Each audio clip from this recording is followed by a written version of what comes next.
પ્રખ્યાત પાટણના પટોળા તરફનું આકર્ષણ એક મહિલાને લોકઅપની હવા ખવડાવી રહ્યું છે।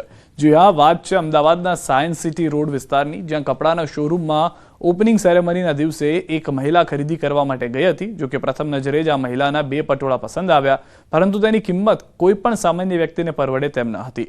પટોળા તરફનું આકર્ષણ આ મહિલાને રોકી શક્યું નહીં અને મહિલાએ કંઈ જ વિચાર્યા વગર નજર ચૂકવી 2 પટોળા સેરવી લીધા, જે ઘટના સીસીટીવી કેમેરામાં કેદ થઈ। મહત્વનું છે કે 23મી માર્ચે વ્રજ વેલેન્ટિયામ ધ્યાન ક્રિએશન નામનો શોરૂમ શરૂ કરવામાં આવ્યો હતો, જેમાં અનેક આમંત્રિત મહેમાનો આવ્યા હતા। જો કે શોરૂમના બિલિંગ કાઉન્ટરની પાસે તેમણે ₹90,000ની કિંમતનું પાટણનું પટોળું અને 30,000ની કિંમતનું રાજકોટનું પટોળું મૂક્યા હતા। જો કે બપોરે 2 વાગ્યાની આસપાસ આ બંને પટોળા ગાયબ હોવાની જાણ તેમને થઈ હતી।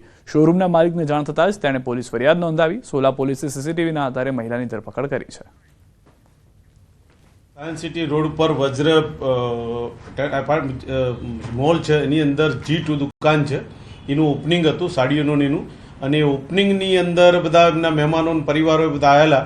એમાં આ કામના આરોપી ત્યાં આવેલા અને આ કામના આરોપીએ નજર ચૂકવી અને 2 પટોળાની ચોરી કરેલી છે। જે ચોરી એક પાટણનું પટોળું છે જેની કિંમત 90,000 છે અને એક રાજકોટનું પટોળું છે જેની કિંમત 30,000 છે। અને એ મતલબની ફરિયાદ જાહેર થતાં સોલા પોલીસ સ્ટેશને ફરિયાદ દાખલ કરી અને હાલ એ ગુનાની તપાસ ચલાવી રહ્યા છે। હાલમાં તપાસમાં તો એવું આવેલું છે કે બેન જ્યારે તે દુકાનમાં ગયા ત્યારે એમના પટોળા જોઈને બહુ જ એમને એક પ્રકારની જિજ્ઞાસા જાગીને એમ લાલચને રોકી ન શક્યા અને નજર ચૂકવીના 2 પટોળાની એમને ચોરી કરેલી છે અને તેની તપાસ હાલ સોલા પોલીસ સ્ટેશન ચલાવી રહેલ છે।